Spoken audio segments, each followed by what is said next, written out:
алейкум, хайырлы акшамлар. Сайгыла ТР телеканалының телесерджілері бүгін информацион программасына сейретесіңіз. Сізлер үшін мен Гүлсім Халилова чалышам бе бұл яйынымыз девамында біз екі тілде Қырым-татар Украин тілдерінде сонки адиселерні музакере етейжекміз ве сізлерні сонки актуаль хаберлерінен таныш етейжекміз ве бізім яйынымызға мусафирлер бағланычек hem Украин саясатшынаслары или emде Қырым-татар Milli Meclis azamız ile bugün sonki adislerini laf etmege planlaştırdık sizlerle beraberlikte ama men bu yayınımını Ukrayin tilinde başlayayım. Çünkü növbetiki musafirmizden Украин tilinde laf edecekmiz. Витаю в эфире телеканала АТР. Вы смотрите информационно-аналитическую программу «Бугунь». Для вас работаю я, Гульсум Халилова. И следующий час мы будем с гостями, которые подключатся к нашему эфиру, обсуждать самые актуальные события. Хотелось бы начать как раз с последних новостей. Російський диктатор Володимир Путін зустрівся в Росії з президентом Туреччини Реджепом Таїпом Ердоганом. На зустрічі планують обговорити війну з Україною та зернову угоду. Про це пише турецьке видання ТРТ Хабер. Ми не оминемо увагою питання, пов'язані з українською кризою. Я знаю, що ви маєте намір порушити питання про зернову угоду. Ми відкриті для переговорів з цього питання, вже сказав Путін. Ердоган прибув в Сочі сьогодні зранку, щоб провести зустріч з Путіним. Під час виступу Ердоган зазначив, що Туреччина і Росія перебувають в зовсім іншому періоді відносин, особливо в такий період, коли війна між Росією та Україною досягла апогею. Той факт, що ви зробили це запрошення, зробив мене і мою делегацію щасливими, сказав президент Турецької Республіки. Ердоган підтвердив, що під час зустрічі вони розглянуть питання зернового коридору. Я вважаю, що меседж, який буде переданий світові на прес-конференції після нашої зустрічі, буде дуже важливим, особливо крок на зустріч слабо розвиненим африканським країнам, сказав президент Турції. Зараз з нами на прямому зв'язку Юрій Подорожній, політтехнолог. Пане Юрію, вітаю вас. Селям алейкум. А я, на жаль, вас не чую. Я так розумію, це якесь технічне питання. Зараз ми спробуємо його вирішити. Давайте спробуємо ще раз. Ви чуєте мене? Ні, я, на жаль, вас не чую. Зараз ми спробуємо вирішити це питання. Пан Юрій Подорожній, політтехнолог, з нами був і буде на прямому зв'язку. А поки я хочу сказати, щоб ви підписувались на наш YouTube-канал. Там ми публікуємо інформаційно-аналітичні програми «Бугунь», також інформаційно-аналітичні програми журналіста Айдера Муждабаєва «Прайм», а також інформаційні програми «Заман», новини, найактуальніші новини з тимчасово окупованого півострова та, звісно, про російсько-українську війну, про агресію Російської Федерації проти нашої держави, проти України. Пане Юрію, вітаю ще раз. Чи чуєте ви мене? Тепер я студію не чую. Ви зараз студію не чуєте? Не чую ведучу. Так, у нас, я так розумію, якісь... От тепер чую студію. Технічні складнощі. Пане Юрію, зараз чуєте? Да, доброго дня. Супер, доброго дня. Рада вас бачити. Давно не бачились. Як ваші справи? Слава Богу. Будемо сподіватися, що наші справи будуть точно такими самими, як і Україна, яка посувається вперед на фронті. Так, сподіваємось. Пане Юрію, ну що ж, я хотіла почати з актуальніших новин. Як вже відомо, президент Туреччини зустрівся з президентом і диктатором Росії Путіним. І зараз в ці хвилини проходить прес-конференція, на якої там Путін сказав про те, що Росія не проти реанімувати зернову угоду, але для цього треба зняти всі санкції та торгове ембарго, яке є щодо Росії. Які ваші були очікування від цієї зустрічі? Чи стежите ви за нею? Так, я уважно стежив за перебігом подій по зерновому коридору, бо насправді Путін не розраховував на те, що події навколо Чорного моря, навколо українських портів розгортатимуться саме таким чином. Бо ми всі з вами пам'ятаємо, що така зустріч мала відбутись, я маю на увазі, між президентами Туреччини і Росії, мала відбутись у Туреччині на початку серпня. Так. І тоді, власне, відбулись якісь події, про які російська сторона не повідомляла, але тим не менше Путін не поїхав до Ердогана на зустріч, і причиною тому стала Україна. Бо насправді для Путіна, коли він оголосив про зупинку зернового коридора, а потім усіма силами намагався так продемонструвати свої можливості в Чорному морі, а давайте пригадаємо ці страшні ракетні обстріли і Одеси, і інших причорноморських міст, і власне намагання зруйнувати порти. Потім вийшла така погрозлива заява Міністерства оборони Російської Федерації про те, що будь-який корабель, який буде просуватись до українського порту, вважатиметься мішенню, яка перевозить зброю до України. Але і всі розраховували, в принципі, на те, що Україна підіжме хвоста і буде сидіти спостерігати за тим, як хтось приїде і її врятує. Да? Чи то Ердоган, чи то Вашингтон, чи то інші країни. І Україні вдалося поламати цю гру Путіну, власне, чому він і не поїхав до Туреччини, продемонструвавши, що ми здатні не тільки слухати погрози, а й адекватно відповідати на ті загрози, які Російська Федерація намагалась вчинити в Чорному морі. Пригадайте атаку на Новоросійськ, на порт в Росії. І, власне, саме із-за того була зірвана ця зустріч, бо Путіну не було з чим їхати до Туреччини. Звісно, зараз ця зустріч відбувається вже за іншим графіком. Приїхав президент Туреччини до Російської Федерації. Звісно, вони багато говорять про Україну, про те, яким чином і як будуть далі розвиватись події. Слава Богу, що на путінський шантаж не піддалась не Європа. Я нагадаю, що Путін вимагав продовження зернової угоди лише в тому випадку, якщо буде підключено один з російських банків до СВІФТу, якщо вимоги Росії будуть виконані.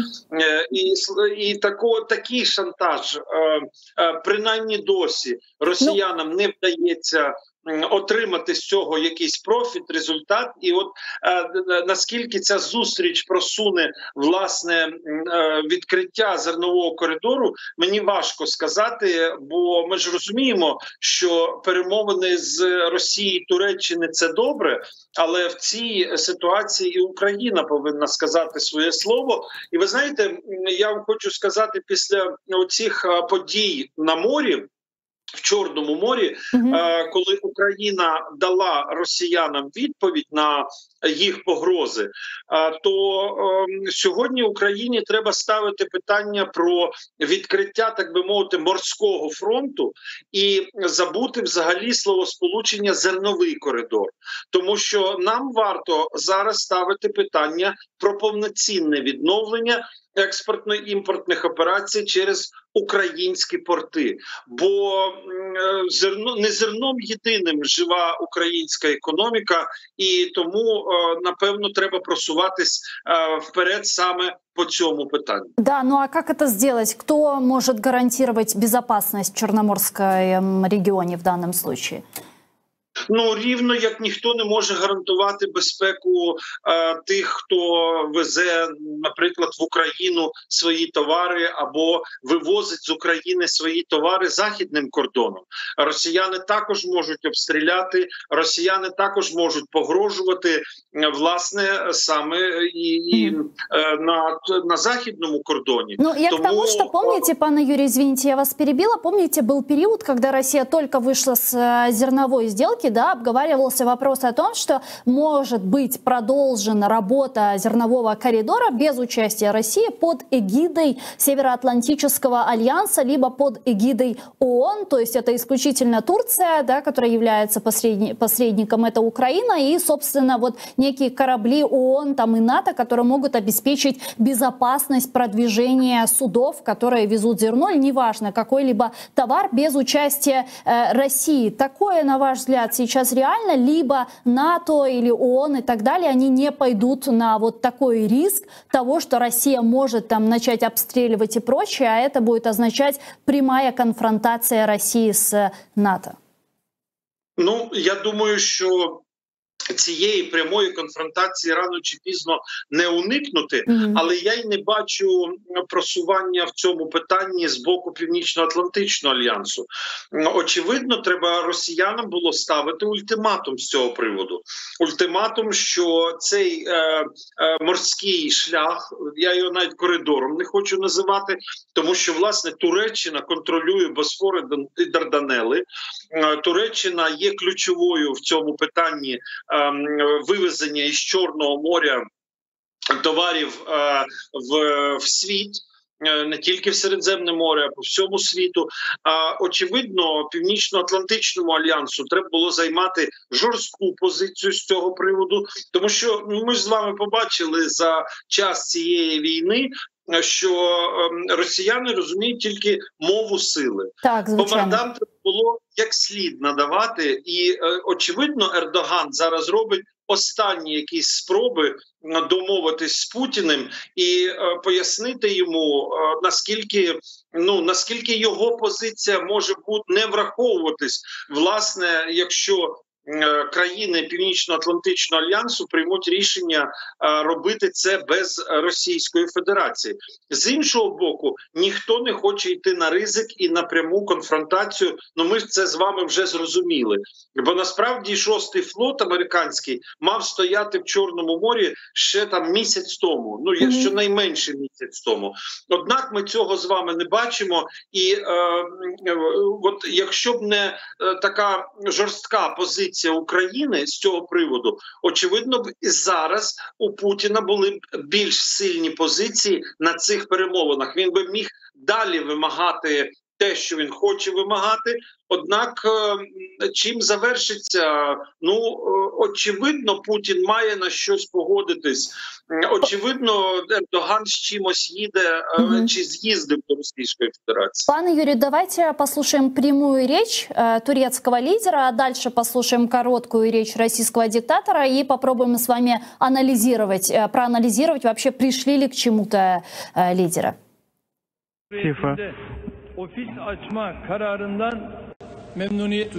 И мы рады, что Россия открывает офис в Турецкой Республике Северного Кипра.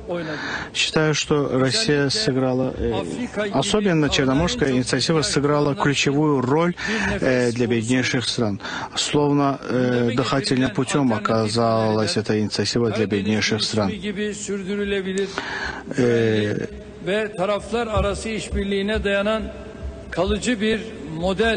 Альтернативные предложения, вынесенные на повестку дня, не оправдали ожидания в плане безопасности и других аспектов. Наши российские друзья говорят о своих ожиданиях в этом плане. Мы в разных платформах делаем акцент на эти ожидания. Ситуацию вокруг Украины. И, естественно, шла речь и о прекращении с 18 июля так называемой Черноморской инициативы по вывозу зерна из украинских портов. Господин президент уделил этому значительное внимание. Как уже не раз говорил, нас просто вынудили принять это решение, я имею в виду Россию вынудили, так как западные страны блокировали и продолжают блокировать выполнение зерновой сделки в части обеспечения доступа российских сельхозпроизводителей на мировые рынки. Я так понимаю, что к каким-то конкретным результатам по итогам переговоров они не пришли. И более того, Реджеп Тайип Эрдоган проартикулировал тот факт, что не оправдались их ожидания по поводу обеспечения безопасности в Черноморском регионе. Так, і в принципі це очікувана історія, тому що що міг Ердоган привести як власне такі аргументи залізобетонні, які б дали можливість продовжити зернову угоду. Я думаю, цей візит успішним можна назвати лише з того боку, що ще один раз з Російською Федерацією зустрілись, запропонували їм адекватні умови продовження співпраці, і вони в черговий раз від адекватних умов відмовились і бажають нагнітати далі ситуацію. В тому, що в українському зерні є потреба в світі, сумнівів немає ні в кого. Навіть Ердоган зараз на прес-конференції говорить про важливість цієї угоди для найбідніших країн світу. Я розумію, що б'ють по таким слабким місцям і згадують найбідніші країни світу. Але всі прекрасно розуміють, що в разі, якщо українське зерно залишиться в Україні і не поїде на експорт, ціни на продовольство в світі зростуть значно, і почнеться зростання вже десь з середини жовтня, принаймні до Нового року досить серйозне зростання цін на продовольство буде по усьому світу. От виход із ситуації ми вже з вами проговорили. Тут має Північно-Атлантичний альянс сказати своє залізне слово. Але в разі, якщо такого не відбудеться, такі гарантії мала б взяти на себе Україна. Україна як держава, яка говоритиме про забезпечення можливості цього судноплавства, я маю на увазі для можливості кораблям пройти в українські порти. Я не думаю, що росіяни дозволять собі напасти на якісь кораблі і підбити їх, які будуть іти, я не знаю, там під португальським чи під якимсь, не знаю, сенегальським прапором. Да, но просто рисковать, видимо, никто не хочет. Ми ж з вами розуміємо, що це дві різних історії. Обстріляти Одесу і український порт, обстріляли, там війна йде. І потопити кораблі, які не належать ні Україні, ні її союзникам в даному випадку. Це досить серйозна історія.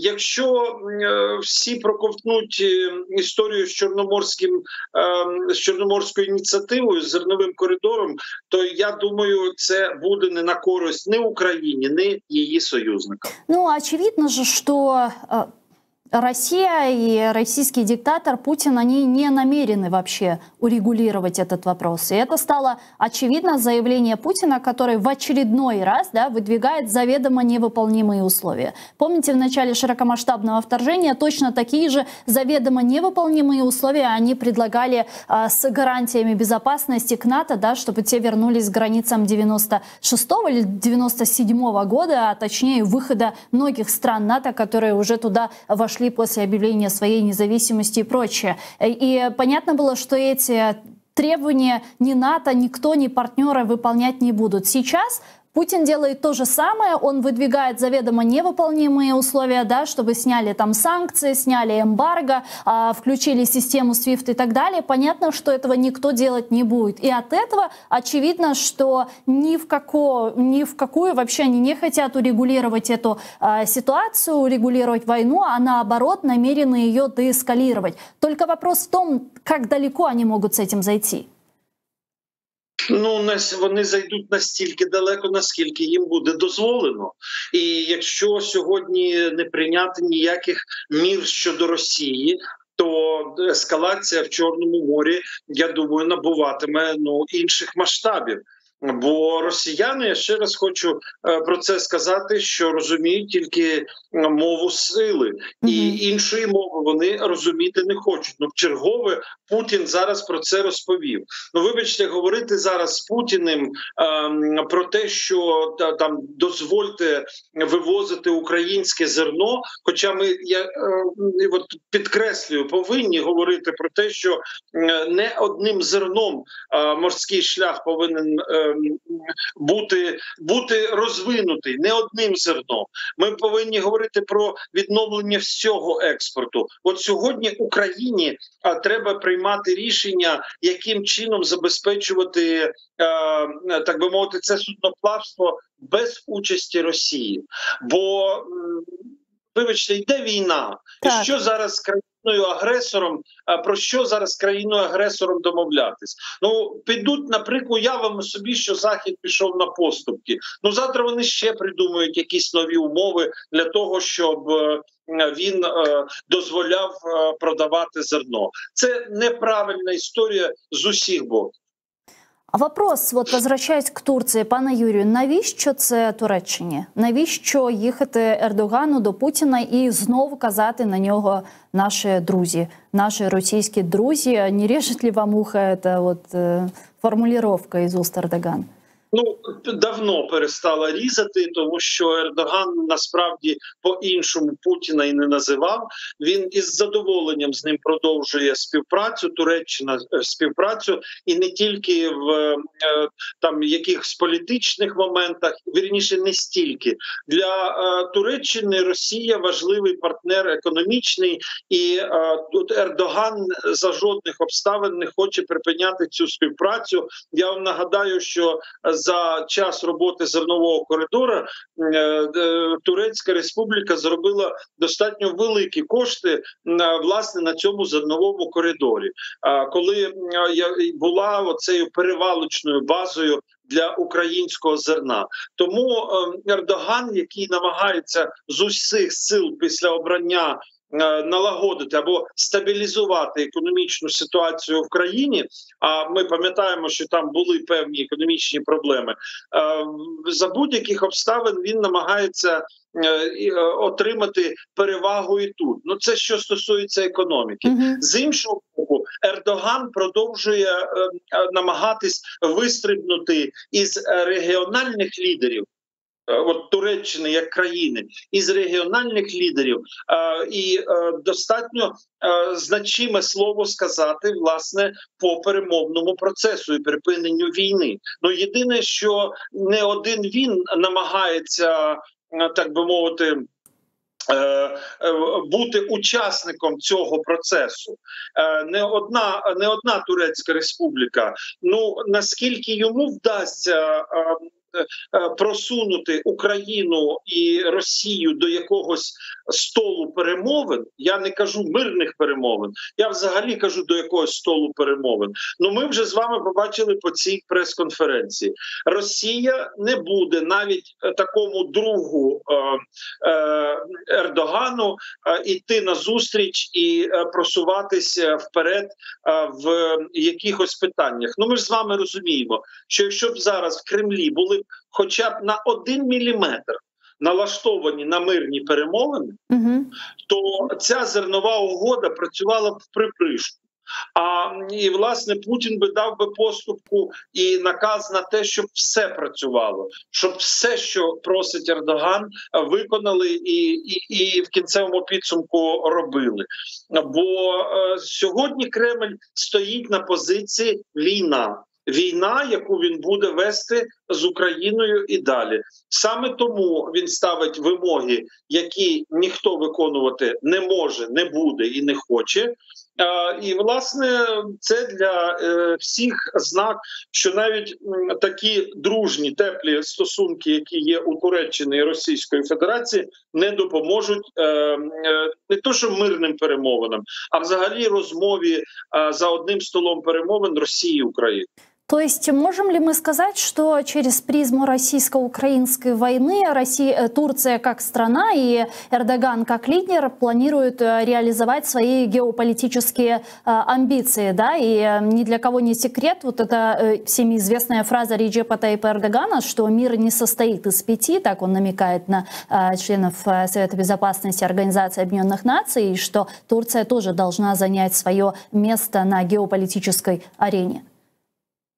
Ну, було б дивно, якби Туреччина, яка наближена і до Росії, і до України, я нагадаю, що не дивлячись на наше таке здивування про друга Путіна, да, чи про друга Росію, у Туреччини добрі і теплі стосунки не тільки з Кремлем, а й власне з Києвом, з яким ми маємо, з Туреччиною ми маємо досить серйозне військове співробітництво. Я нагадаю, що Туреччина виходить стає одним з лідерів з виробництва і експорту зброї. Якщо за минулий рік Туреччина виробила зброї на $1,5 мільярда, продала, верніше, за кордон на $1,5 мільярда озброєнь, то на цей рік Ердоган поставив план і задачу вже $4-5 мільярдів постачань на ринок світових озброєнь. Тому Туреччина однозначно намагається зайняти свою серйозну позицію на геополітичній карті. І наближення перемовин між Росією і Україною або успішні кейси по зерновій угоді, яка вже має один успішний кейс, і зараз Ердоган намагається зробити все, щоб запрацювала зернова угода 2.0, фактично таким чином намагаючись показати, що це є дійсно не просто регіональний лідер, а країна, яка готова брати участь в глобальній політиці. Пане Юрий, вы сказали про то, что Россия в лице Владимира Путина, они намерены вести эту войну долго, и как многие сейчас говорят, это война на выснажение, война на истощение.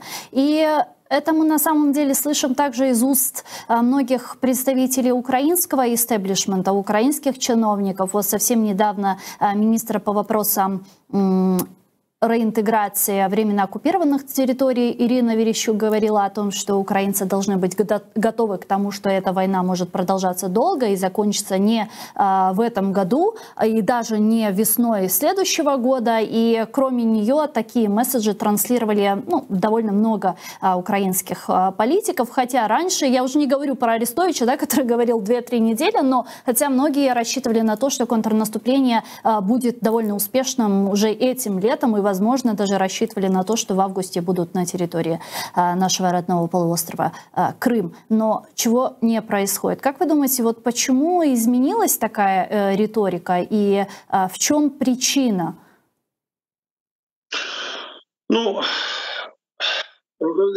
Я навіть оцінювати не хочу оцих всіх прогнозистів і закликаю навіть не всіх міністрів слухати, і навіть вами цитованих, особливо, верніше, вами цитованих міністрів з їхніми прогнозами про те, як буде розгортатися війна.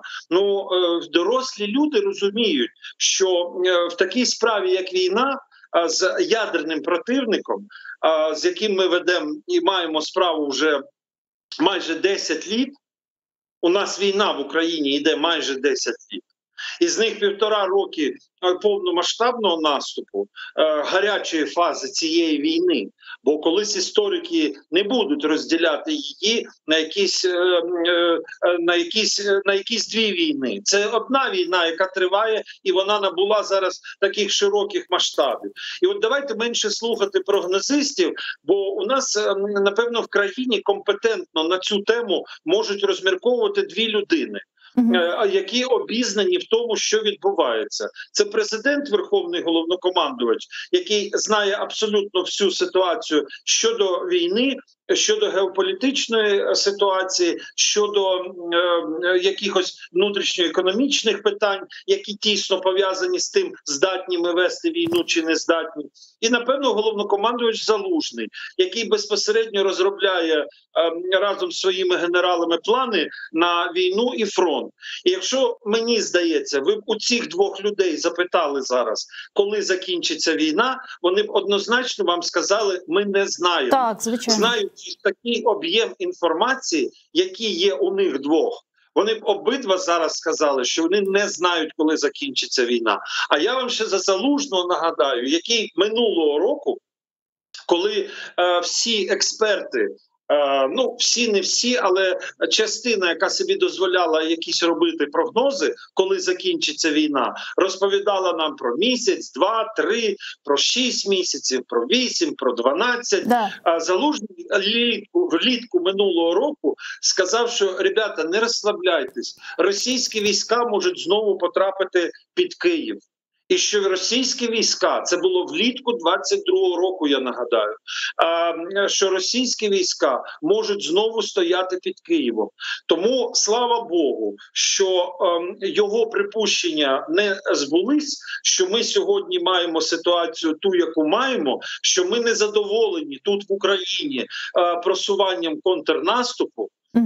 Не дивлячись, я ще раз хочу сказать на цей прогноз. То есть, получается, мы тоже ответственны в ответе за то, что информационно все-таки не доработали. Я ни в коем случае не скидываю с себя ответственности, да, как журналист. Возможно, я тоже в этом ответственна, что все-таки были какие-то ожидания у украинцев, у народа, которые в итоге сейчас на данном этапе не оправданы. Ну, ви знаєте, нічого поганого в очікуваннях немає. Людина не повинна впадати в униння і в якийсь песимізм. І, звісно, військова пропаганда і інформаційна політика військового часу робить якісь свої корективи на те, що ми говоримо, як ми говоримо і які прогнози даємо або намагаємося про майбутнє говорити. Звісно, ми не можемо серед українців сіяти паніку або вводити в якийсь такий песимістичний настрій. Але і реалістами треба залишатися. Ця війна є надзвичайно складною. У росіян досі є можливості для серйозних військових дій. Росіяни готовлять мобілізацію. Це ще близько 500 000 живого м'яса. Так, їм не буде вистачати озброєння. Так, вони не будуть підготовлені. Так, їх намагання, от попередня мобілізація призвела лише до того, що ми як в те болото, знаєте, в те руське м'ясо загрузли, як в те болото, і не можемо зараз просуватися, тому що їх справді надзвичайно багато кидають на фронт. Вони справді окопались. Подивіться, російське телебачення, російська пропаганда там ледь не щодня, ну, принаймні до літа, розповідали, як вони громлять українську армію, а насправді Суровікін ще з зими почав рити окопи, почав мінувати перед цими окопами території, що говорить не про те, що Російська Федерація збиралася йти в наступ, що вони прекрасно розуміли, що зараз їх задача просто живою силою завалити цю територію для того, щоб українці з більшою складністю, ніж це могло би бути, звільняли свою територію. Так ми всі очікуємо, ми всі хотіли поїхати в Ялту і покупатись влітку 23-го року на південному березі Криму. Всі хотіли і мріємо про це, і впевнені, що це так і буде. Але давайте довіряти нашим військовим. Так, і знаєте, я на завершення цього спіча хочу сказати, я просто щасливий з того, що у Залужного така вдача, що він не під дати, не під події, не під саміти, не намагається українським воїнам, українським солдатам добиватись якихось політичних цілей. Не закидує Залужний трупами якісь напрямки, бо вже літо кінчається, а ми ще не вийшли на кордони з Кримом. І це є дуже важливим, що генерал Залужний, наш головнокомандуючий, думає не про леопарди і патріоти, які є на фронті, які треба берегти, бо це коштовне озброєння, а про українського воїна. Ну, как раз леопарды, патриоты и много другого западного вооружения являются один из основных факторов успешного продвижения вооруженных сил Украины в том числе. И некоторые аналитики, и даже западные, говорят о том, что сейчас поставки вооружения идут очень медленно, и именно поэтому в связи с этим вышло очень много статей на западных средствах массовой информации, именно поэтому идет медленное продвижение вооруженных сил Украины. Как вы думаете, это исключительно какие-то логистические сложности, или же здесь есть куда более глубокая проблема? Я думаю, проблема тут полягає в наступному, що постачання зброї українським збройним силам є виключно політичним питанням. Це не є питання військової необхідності, на жаль. Це не сідають Залужний і Міллі, і обговорюють, скільки ракет потрібно і скільки літаків потрібно, і це рішення прийнято. Так, військові на Рамштайні обговорюють, наші військові на Рамштайн роблять заявку, цю заявку обговорюють, погоджуються з нею чи не погоджуються з чимось і передають на прийняття рішення політичним керівництвом. Подивіться, як рішення приймалось по F-16, наскільки воно складне було і наскільки це була довга політична гра, оцей пінг-понг з заявами з західного боку, з Вашингтону, з європейських столиць і таких же заяв з Москви. Пригадайте, що нам одного дня давали ті літаки, іншого дня не давали літаки. Росіяни заявили там в особі Лаврова, що якщо Захід передасть F-16 українським збройним силам, Москва буде вважати це як ескалацію на ядерному рівні, бо F-16 здатні нести ядерні боєголовки. І на якийсь час все стихло, пройшов спокійно саміт НАТО, і аж в серпні таке рішення було прийнято. Я вам нагадаю, по серйозним озброєнням, ключовим таким озброєнням, як Петріоти, як Леопарди, як Абрамси, от точно така сама історія була в Качелі і в Гойдалки. Тобто на дипломатичному рівні це рішення приймається. Тому говорити про те, що нам вистачає озброєнь – ні. Наступить момент, коли нам озброєнь буде вистачати? Ні, такого моменту не наступить. Ми не маємо на це розраховувати. Слава Богу, що наш Генштаб на це і не розраховує. Слава Богу, що Україна більше уваги стала приділяти виробництву власної зброї. І ми це побачили з вами на тих подіях, які в останній час відбулись на території Російської Федерації. Це атаки і на Псков, і на Москву, і на Ростов, і на Новоросійськ. Це все українська зброя. Так. Я думаю, що ситуація буде кардинально поліпшуватись восени з українським озброєнням. Раз уж мы с вами заговорили про оружие, я не могу не спросить у вас, это будет мой последний вопрос, про кадровые изменения в Министерстве обороны Украины. Как известно, министр обороны Алексей Резников уже подал в отставку, если не ошибаюсь, и на место его готовится Рустем Умеров, который также подал в отставку от главы Держмайна. И парламент Украины должен его назначить министром обороны. Об этом сказал также президент Украины Владимир Зеленский вчера в своем вечернем обращении. Как вам такие кадровые изменения? Рустем Умеров, министр обороны Украины. Почнемо з позитивного, звісно. Те, що кримський татарин буде призначений міністром оборони, напевно, має продемонструвати і Кремлю, і Вашингтону, і українцям, що ми в Україні ставимо перед собою задачу звільнити повністю всю територію України. Принаймні, це такий має бути меседж, який буде достатньо серйозним дипломатичним меседжем. Мені подобається, що людина, яка займе крісло міністра оборони, не потрапила в якісь серйозні політичні скандали і не є таким, популістським політиком, за яким є, власне, непогана історія управлінська.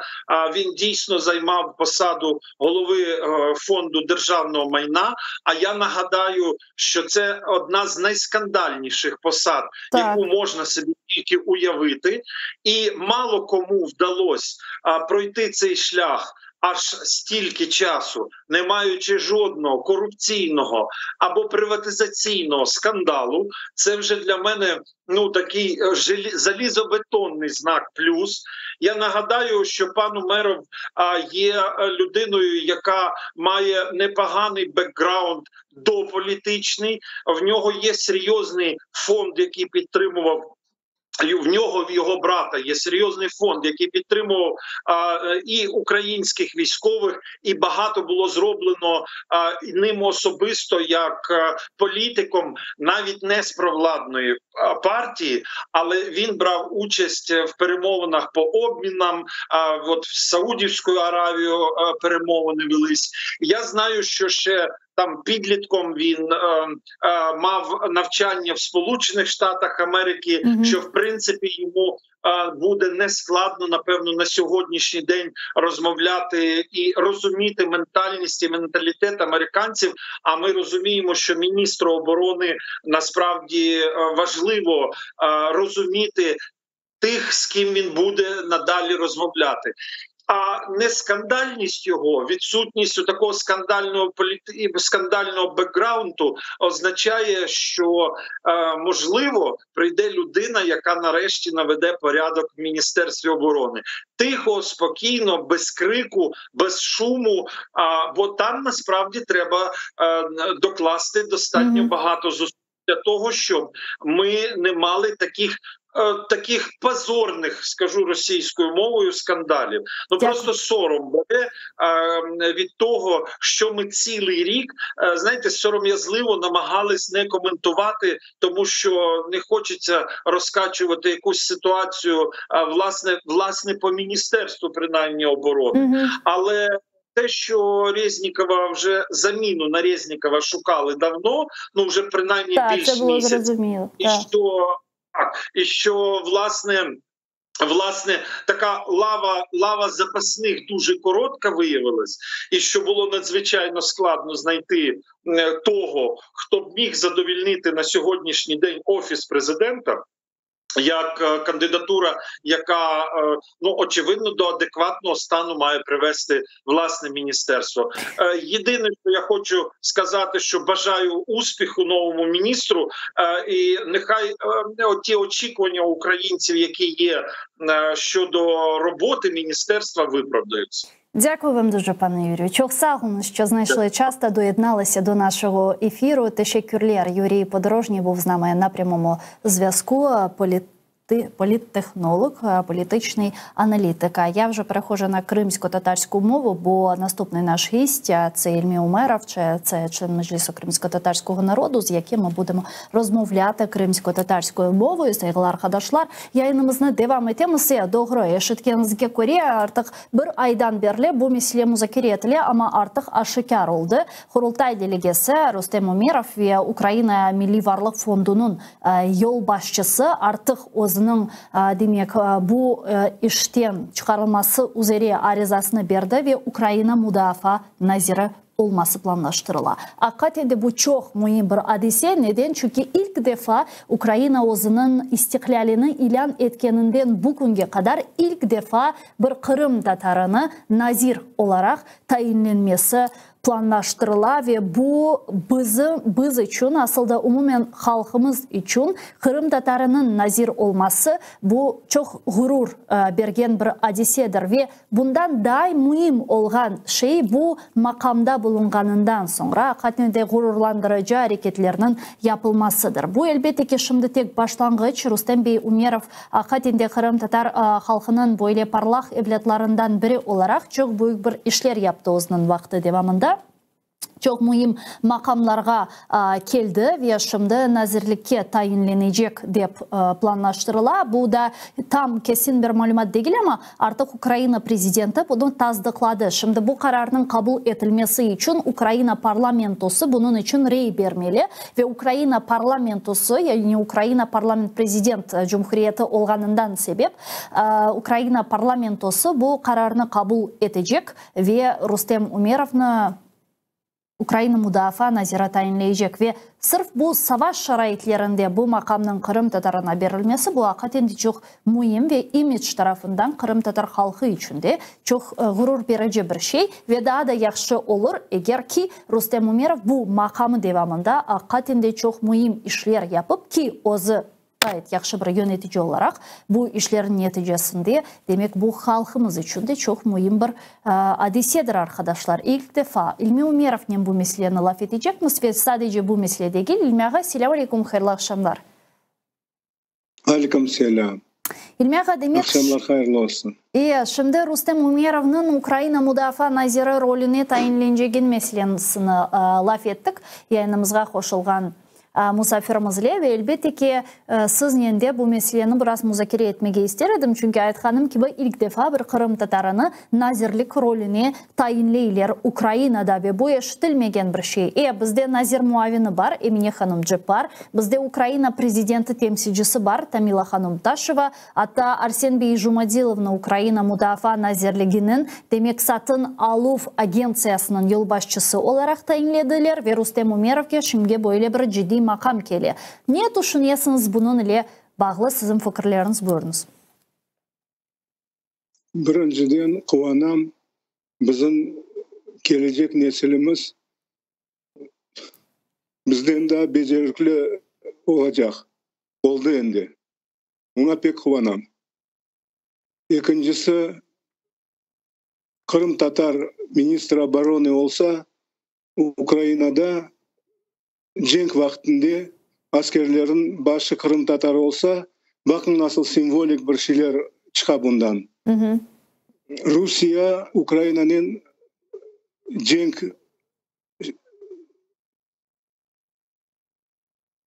состоянии войны. Cenk yükseltiler. Galibi kazanacak Ukrayna. Biz hepimiz eminiz. Ve Ukrayna'nın askerlerinin başı Kırım Tatar olganı pek simvolik bir şey olup çıkacak. Onu göreceğimiz kısmet olsa. İkinci ya da üçüncü tarafı Zelenski maşallah demek isteyeyim. Şimdi ona çünkü o bile öz-özünü artka kaytmağa yol kaldırmayı. Şimdi nasıl vaziyet olsa da Kırım'dan red etmeye imkanı olmayacak. Rustem Umerov bakan ministr olup çalışkan zamanda. Onun için her bir taraftan yaxşı. Жумадилов комиссия по закупкам Агенция по закупкам МО. Yolbaşçılık yapsa ular beraberlikte korrupsiyonlu skemalara karşı imkanları olur kurleşmeye. Daha bir tarafı pek meraklı. Onun için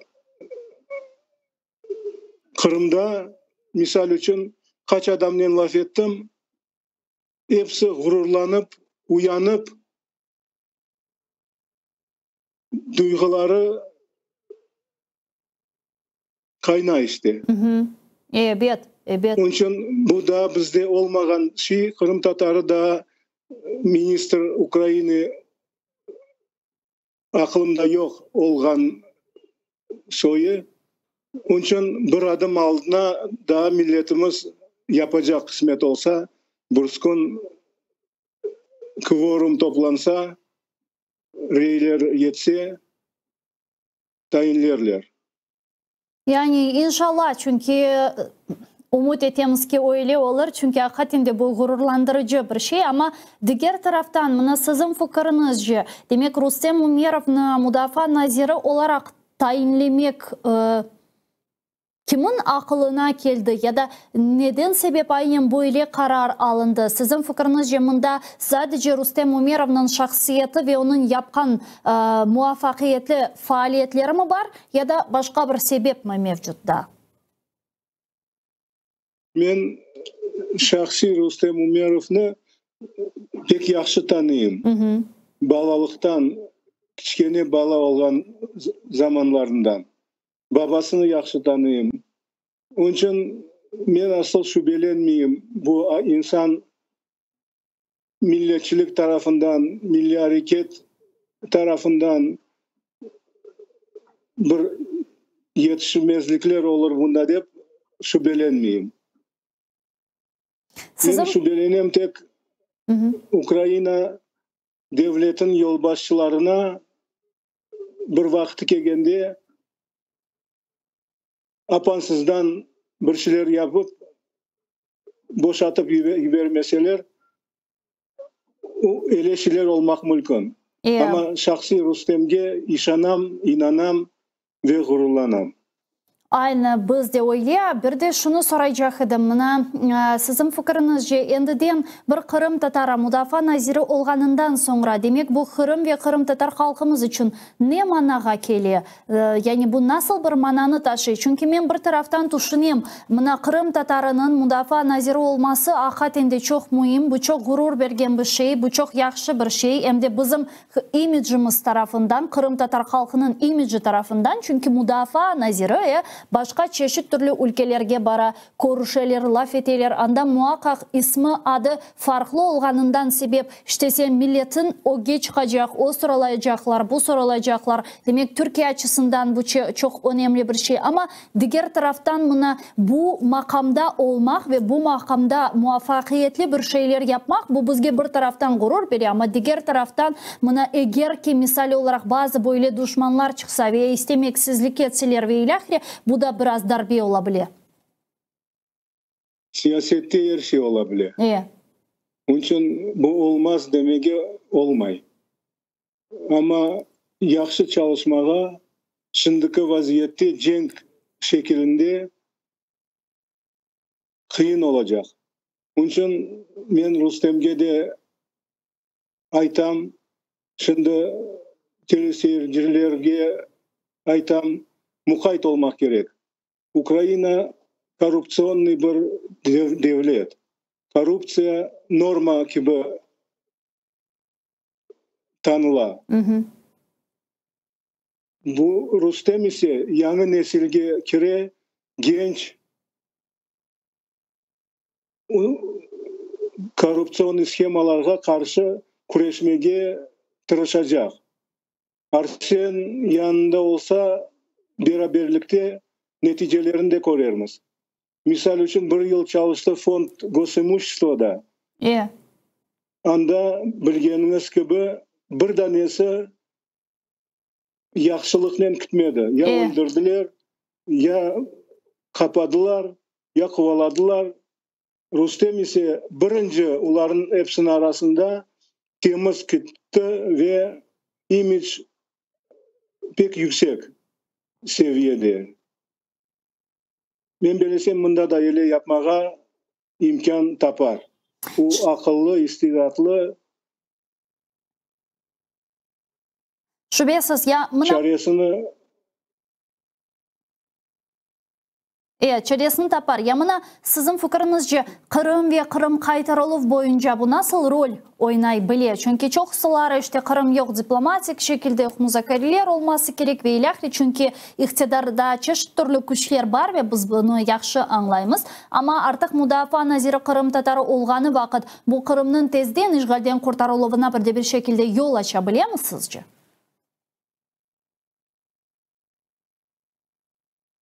İşgalden kurtarımın yolunu açabilir askerlerin yani Ukrayna'nın armiyasını galibesi.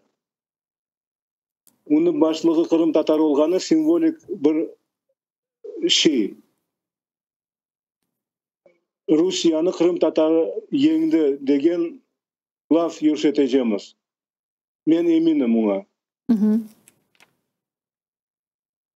Hem de şunu da kaydetmek gerek ki malum olganı üzere demek Ukrayna ordusu sırasında Numan Çelebiçhan adına böyle ateş destek bir birliği var idi. Ama şimdi böyle bir balaban batalyon olacağı planlaştırıla ve bu demek Kırım Tatarlarının yekeni birinci böyle bir batalyonu olması gerek ve elbette ki biz her taraftan güçlenmemiz de mümkün bu manada. Demek bunda Kırım Tatar batalyonu kurula, bunda Kırım Tatar Mudafaa Naziri ola, bunda Kırım Tatarı Mudafaa Nazirliğinin satın alış-veriş agentsiyasının yol başçısı ola, iktidarda da birçok Kırım Tatarları da varlar ve umut etemiz ki hakikaten bu demek böyle gayet faydalı ve müsbet neticelerge getirir ve halkımız içinde gayet faydalı olur ve tezden işgalden kurtarılır. Mına Kırım'a kayıtkanımız vakit şimdi malum olganı üzere sentyabr ayından başlap Rus işgalcileri Nevbet'teki seferberlikni, yani mobilizasyonu ilan etmege planlaştıralar, kapalı bir şekilde yapmaya devam etseler bile. Ama şimdi böyle resmen yapmaya planlaştıralar ve aynı zamanda Kırım'da vaziyetini şiddetleştirirler. Yani tintuvlar ve ilahire bunlar devam etmekte. Mine sizin fikrinizce bu cenk uzadıkça, bu cenk devam etkince Kırım'da vaziyet nasıl olacak? Bu mobilizasyonu men asıl ona ciddi bakmayayım. Gerçek aytsam. Ne için? Çünkü şimdi teknolojiyalar cenkikte. İnsanlar çölde bir yerde konuşup birbirini kılıçlarla kesmiler. Başka türlü cenkikte. Mobilizasyon yapkanı napakaz yapa Putin. Ve neticede tek ölen adamların sayısı çoklaşa. Zapt etken topraklar çoklaşmay, galibi cenkte kazanıp olamay. Çünkü Ukrayna'ya bütün dünya yardım eti yeterli derecede değil ama gene de Ukrayna'nın teknolojiyaları bir adım aldığında Rusya'dan. Rusya 60. 50. senelere çıkan texnikanın cenkin devam eti. Bizimkileri ise yaxşı texnologiyalarını okup onun çalışıp başlarlar ve neticede endi bilmeyeyim 10. kere aytam bu yayında galibi kazanacağına eminim.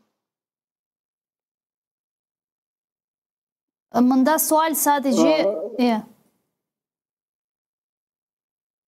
Priziv yapkanları tek ölüm çoklaştıra. Çünkü onların puçişine miyasa dep taşlaylar en öldürülgen yerlerge.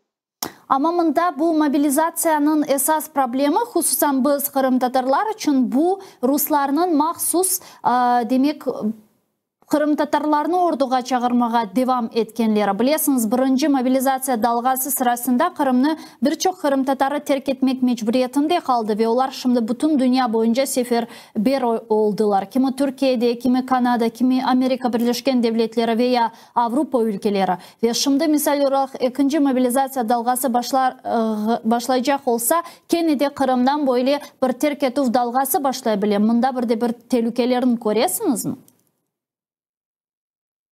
Evet. Birkaç tane selsavette ten algan malumatlarga göre men özüm hesaplagan edim nasıl priziv yapalar. Rusların 100'den birini, Kırım Tatarlarını 10'dan birini. 10 kat ziyade çağırmağa tırışacaklar Kırım Tatarlarını. Bizim elimizge düşken edi eli malumat imkan oldu bir 3-4 tane sersavetten saymağa. O haflı bir şey. Onun için semedeşlerime bir şey tek aytmağa isteyeyim. İmkanı olğanı kadar bu prizivlardan uklanyaytız. Kaçın. Voyinkomatlarga barman çağırsalar. Çünkü Rusların armiyasının Ukrayna'ya karşı kötürülseniz, iştirak etseniz, bütün ömürge sizge ve sizin ballarınızga, torunlarınızga leke kalacak. O tarafını da düşünmek mecburumuz, borçlumuz. Ya bir taraftan demek seferberlikten imkan olğanca demek kaçmağa ketmege ama Kenne'de Kırım'ı terk etmemege, doğru mu anlayayım? Men her vakit onu da koşaydım, şimdi neçindir unutkanım. imkanı olğanı kadar Kırım'ın terk etmegeninizni istemez edim. Biz birkaç tane adam mında mecburmuz Kırım'dan tışta olmağa, ama mecbur olmaganlar, yaşayışına haflı vaziyette olmaganlar terk etmesinler. Çok sağ olun Silmi ağa. Büyük teşekkürler yayınımızga koşulganız için. Milli Meclis azası Elmi Umerov bizle canlı bağdaydı. Saygılı arkadaşlar, men size bu yayını yekünlemek mecburiyetindeyim. Zaman informasyon programmalarını seyretmege unutmanız ve imkan olğanca görüşkence.